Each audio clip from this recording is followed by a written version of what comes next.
What's up, guys? Today we are starting the Starbucks run in the BMW. We're actually gonna make a BMW video today. We're gonna do a couple things to it, maybe go fool around with it later. Should be fun, switching things up a little bit every single day. It's a good car. We got some plans for this delivery. Alberto, what do you think about that thing? Funny that I made a meme about it. Oh, you did, huh? You kind of like say, yeah, I'm getting that. I'll put your meme on the screen right now. Funny guy. So what's really cool about this thing, this is a 380-gallon tote. And the whole idea behind it, we're gonna build a rack and put it up higher. It's got this crazy nozzle down here. So it's kind of like a big lemonade container, and we can just fill up our jugs super, super fast rather than having to open the drums and use pumps and stuff. So this is sick. I'm pumped on this. Good old red. Doing a quick diagnosis on the R32 to figure out why it's been having all these misfiring issues. There's one kind of weird issue. If you look on the top of the spark plug, you can kind of see it's got a little bit of burn marks. And Alberto noticed that the spring was actually arcing. So he's going to go ahead and play around with the coil packs, and he has some other ones that he can change. But what kind of concerns me, cylinder 1 has always been a little wet on this car. Don't necessarily know why. That one runs a little rich, and so does 3. Very weird. This could ruin our day right here. Hopefully it doesn't. Oh no, get that thing away from me. I don't want that. Dare we, dude? Should we do it? You'd probably be excited to build another engine, huh? Is this why people say to buy OEM coil packs? Well, these were from the OEM Toyota ones. Oh, we changed the springs. I understand. Yeah, but we need new springs or they're rusted out. That's and weird. That one's broken, so that's why that one was arcing the worst. Huh. So I'm gonna check the auto parts to see if they have new boots with springs. I just put them on. Looks like this gauge isn't zeroed. Well, what, Alberto, we don't really care about the reading as much as just making sure they're all continuous, because if cylinder 1 is down, that's what we have to worry about. Yeah, you wiggle that shifter, brother.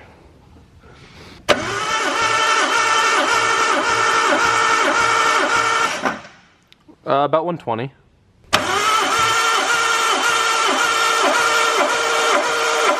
Okay.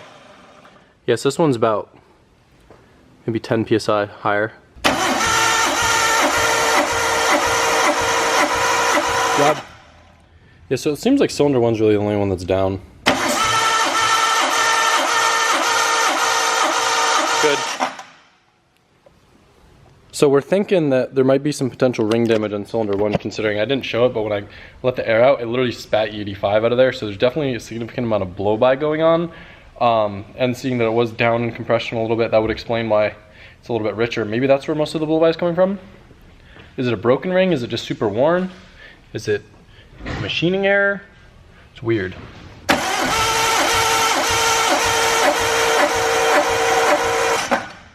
Mind you, this is a cold test. We're not doing it for numbers, we're just doing it for continuity. All right, Alberto, we're good on the last one. Good. All right, let's try cylinder 1 again now that it's dry.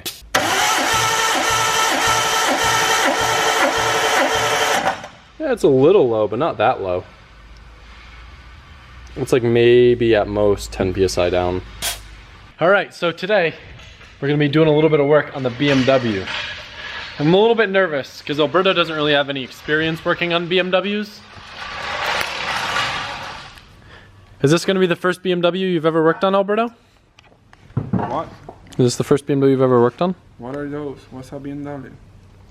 So, this isn't really something that's super, super necessary. It's just something that kind of bothered me, and it's definitely not helping the car. So, if you look in here, it's kind of hard to see. Let me see if I can bump up the exposure so you'll get a better view.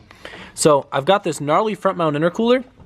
And then when the oil cooler is installed, it was put right in front of it, which although is really good for oil cooling on the track, I much rather have the airflow to the intercooler, and I think that we could probably stuff the oil cooler in one of the brake duct areas.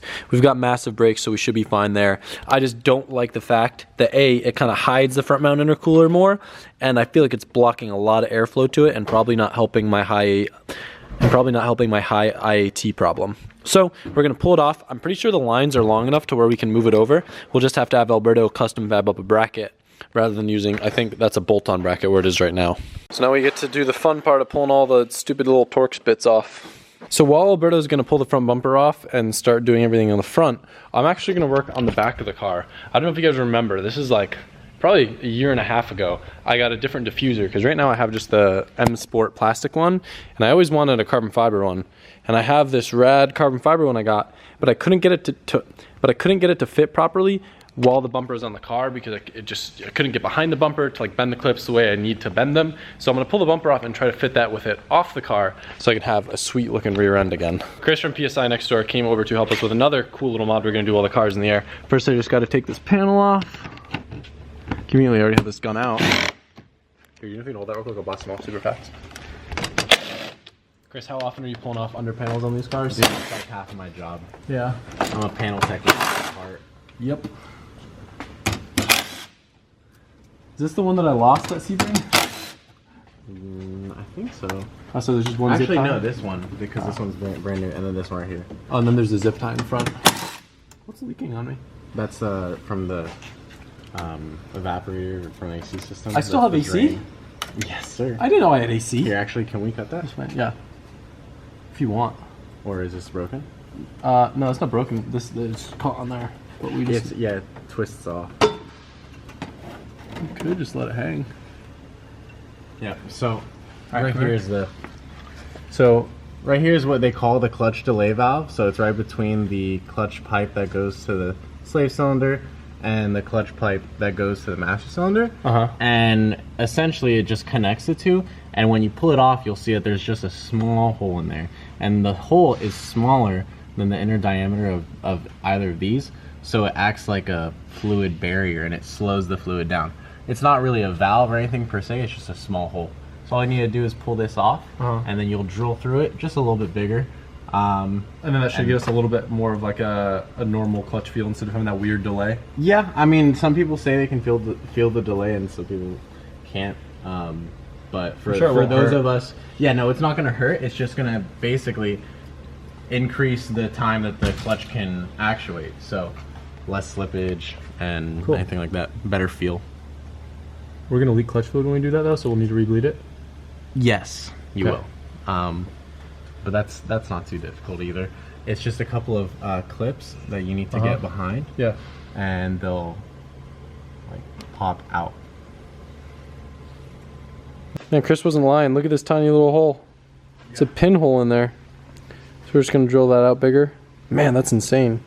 The car felt like a little bit more loose than normal this morning, and I was kind of worried that maybe the diff wasn't locking up, and sure enough, spin it. Like, very, very little force required to hold it from spinning, so I have a feeling the diff might be broken as well, which is not fun. So, looks like we're doing a bit more in this car than we originally intended, but oh well. Need to do a new exhaust on this car too soon. Well, I drilled it out, and then we realized apparently you can't do this on all of them, but we were able to actually just plug the line in without the little delay. So if you look right here, that piece just clipped right into the other piece. We'll need to make sure it doesn't leak, but it was O-ringed, right? Yeah. So it should be fine. Look at that, we beat the system. Beat the system. So with it off the car, it was actually like 10 times easier to fit the diffuser. Got it mounted all nice up in there. So the issue is it had these tabs, and you could kind of make it so you could push it in, but then it wouldn't really stay in and it would kind of come out on the edges. So I just took them and bent around the edges just to really force it to stay in. And I think that's a much better method. So now we got it fitting nice, and we just pop this thing back on. It should look sick. I'm having the issue with these tabs when I keep pulling out, so I used some double-sided adhesive, but I'm not sure that it's going to hold. And Chris next door actually says that what he'll do is he'll put self-tappers in these just to make sure the tabs can't pull through, so I'm going to do that. I think overall I'm pretty happy with the fitment. Last time we couldn't get it to fit like at all. Now it's pretty dang good. Looks neat, adds a little more aggression to it. Let's check in on Alberto in front. So you're going to basically make like a bracket that comes off this crash bar and then like L's down? Is that kind of the idea? What? Like what you're doing right now. You're gonna, I'm assuming, bolt something to this that's gonna relocate it down here? No, it's gonna go like, one side's gonna go on this, and I have to make a bracket for the other side. In case you guys didn't know too, I have the gnarliest intercooler on this car. It's actually a stepped intercooler. Look how thick it is on the bottom. Literally the biggest setup that you can fit in one of these cars. It's pretty rad.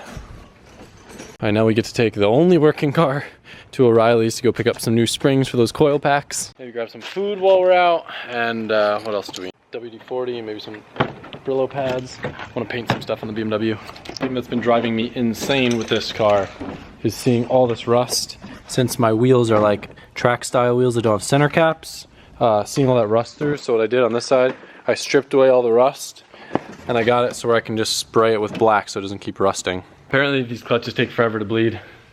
Alberto, what would you say, 45 minutes or an hour that I've been up there? So somewhere between 45 minutes to an hour I've been pumping the pedal on this. There's got to be a better way. Right now we're just going to revert to the Skyline because I'm over this thing right now. But, look. We're back to having all that space just for the intercooler. And if you look right in here, Alberto did a really, really nice job of getting it so we have the oil cooler right in that grill. And we got the intercooler.